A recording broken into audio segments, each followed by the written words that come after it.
はいどうも皆さんこんにちは。今回は北部仏印進駐と日独伊三国同盟についてお話ししていきます。ヨーロッパで第二次世界大戦が始まった頃、日本はアジアで中国と戦争をしていました。しかしこの戦争はやめたくてもやめれない戦争になっていたため、中国への支援ルートを遮断しよう。そうすれば中国は降伏するだろうと考えました。こうして日本は最も大きな支援ルートの仏印へと軍を進めていくのです。ということでまずは当時の日本の様子から確認していきましょう。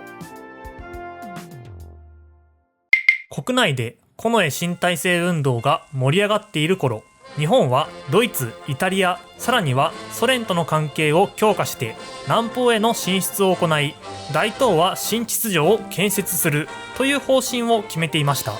この方針に沿って日本は仏印へと軍を進めようとしていきます。仏印というのはフランス領インドシナのことで、ここに軍を進めることで南方進出の足がかりとすると同時に中国への支援ルートを遮断しようとしたのです。この頃の中国はアメリカ、イギリス、フランス、ソ連などから軍需物資の援助を受けており、この援助によって日中戦争を粘り強く戦っています。この軍需物資の輸送ルートを蒋介石を援助するためのルートという由来から援蒋ルートと呼んでおり、日本はこの援蒋ルートの中でも最大の仏印ルートを遮断することで日中戦争を終わらせようとしたのでした。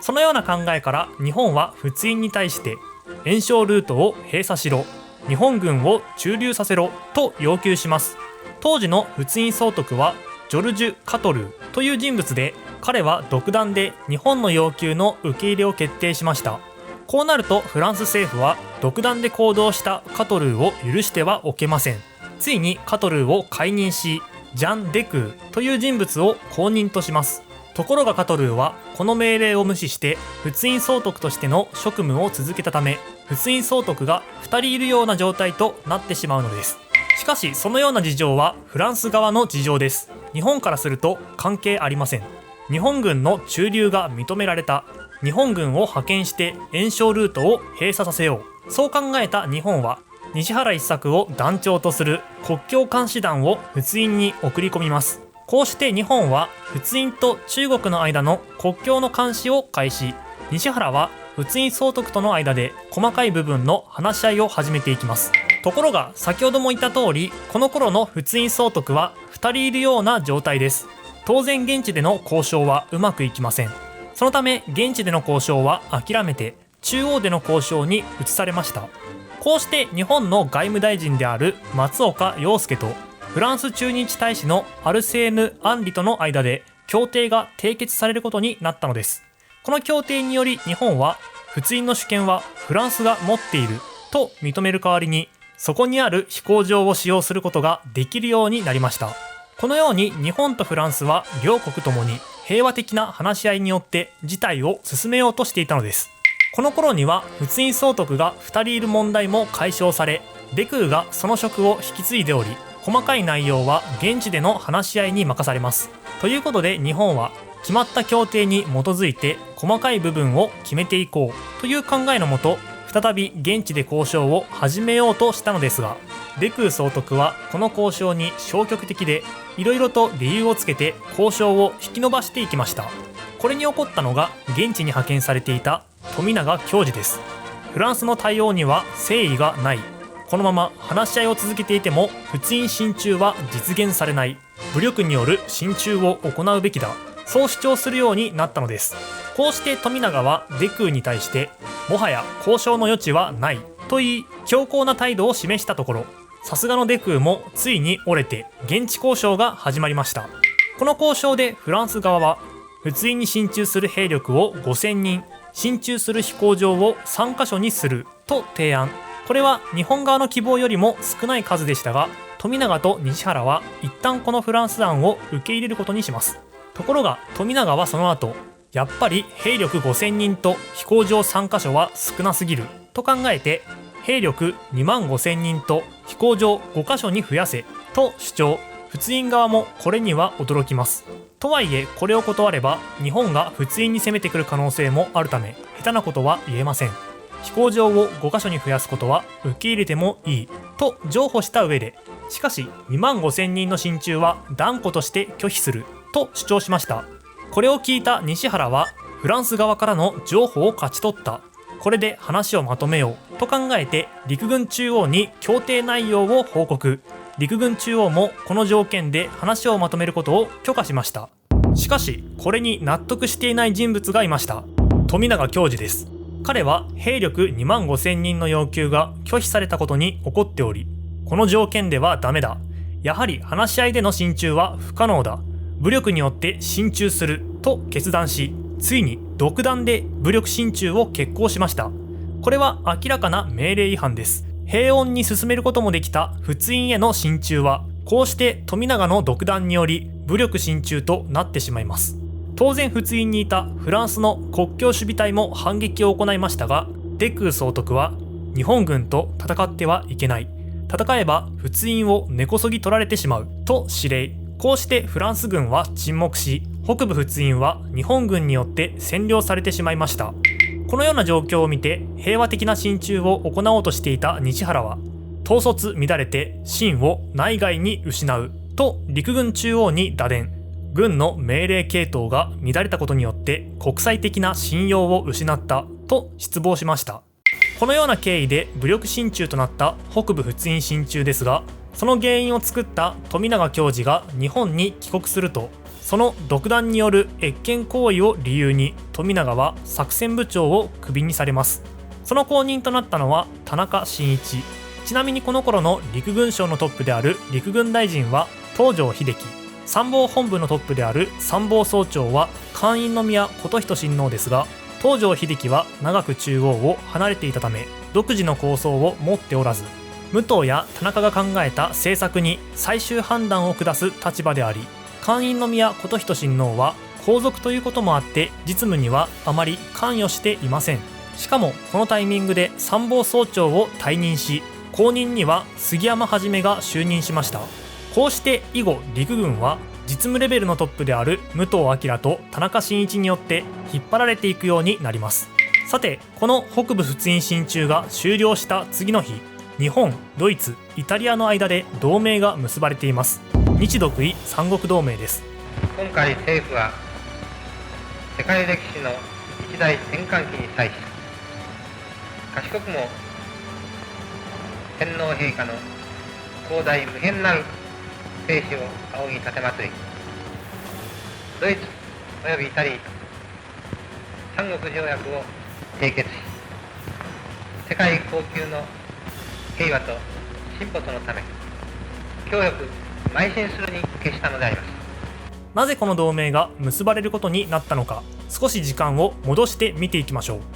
この頃のヨーロッパではドイツがイギリスへの本土上陸作戦を行っていたものの、予想以上に苦戦している状況でした。そうなるとドイツが最も避けるべきことはアメリカと戦うことです。しかしアメリカはイギリスと駆逐艦基地交換協定を締結し、イギリスに対する援助を本格化しつつありました。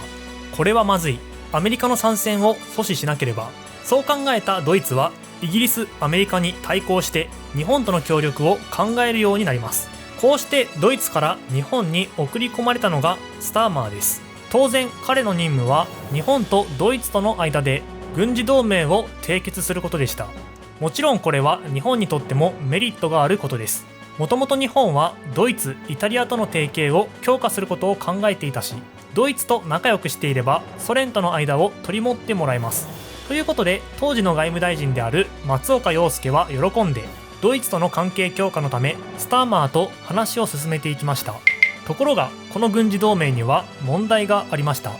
ドイツが想定していた仮想敵国はアメリカ、日本が想定していた仮想敵国はイギリスといったように、両国の間で希望する同盟の内容が違っていたのです。こうなると話は別です。当時日本とアメリカの力の差は約12倍と言われており、アメリカとの戦争は日本が最も避けなければいけない戦争でした。ということで陸軍はアメリカを刺激することは避けるべきだ、仮想敵国はイギリスに留めるべきだと主張し、海軍は同意を保留、軍部は同盟締結に際して慎重な態度を示していたのです。ここで動いたのが近衛文麿です。彼は政治は政治家が主導するべきだという考えを持っていたため、陸軍の指導ではなく政府の指導でこの同盟を締結すると考えて行動を開始します。もしもこの同盟が成立すれば、日本、ドイツ、イタリアの関係が強化される。しかもドイツはソ連と不可侵条約を結んでいるため、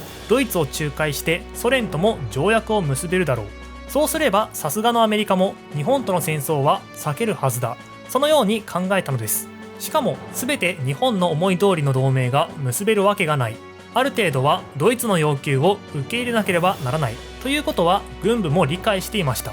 こうして陸軍と海軍の妥協により、日本、ドイツ、イタリアの同盟締結が進められていきます。しかしここで不穏な情報が入ってきました。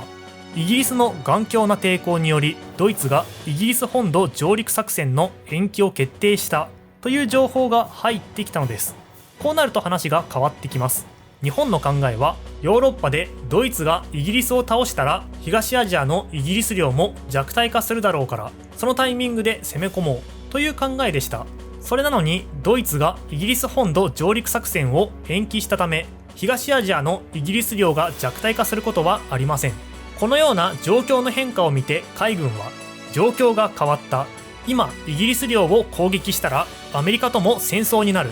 ドイツ、イタリアとの同盟はやめるべきだと考えるようになりました。しかし陸軍は、ドイツが決定したのは延期である、再び上陸作戦を実施するだろうという考えで、ドイツ、イタリアと同盟を結ぶべきだと主張。政府の考えも同盟締結を進めていく考えだったので、海軍を説得。こうして締結されたのが日独伊三国同盟です。この日独伊三国同盟では、東アジアにおける日本、ヨーロッパにおけるドイツ、イタリアの指導的地位を互いに認め合い、日中戦争とヨーロッパの戦争に加わっていない国から同盟国が攻撃を受けた場合、政治的、経済的、軍事的に援助することが取り決められました。ここに日独伊三国の枢軸国陣営が形成され、イギリス、アメリカの連合国陣営との対立構造が決定的となりました。そんな当時のアメリカは、日本と戦争はしたくない。経済制裁によって日本の行動を制限しよう。そうやって戦争を回避しようと考えており、石油とくず鉄しか輸出していない状況でした。ところが日本の北部仏印進駐と日独伊三国同盟の締結、この2つを受けてアメリカ政府は強く反発します。日本が南方に進出を始めた。なんとかこれを止めなければならない。そう考えてくず鉄の輸出を全面禁止したのです。これは日本にとって大きな打撃です。日本がアメリカから輸入できる戦略物資は石油のみとなりました。こうして日本とアメリカの関係はさらに悪化していき、両国の間の溝は深くなっていくのです。さて、いかがだったでしょうか。北部仏印進駐と日独伊三国同盟の締結により南方への進出を行った日本ですが、こうなると北方ではソ連と結んでさらに守りを固めていき、南方ではアメリカとの戦いを避ける必要が出てきます。ということで、次の動画では日ソ中立条約と日米交渉についてお話ししていきます。それではまた次の動画で。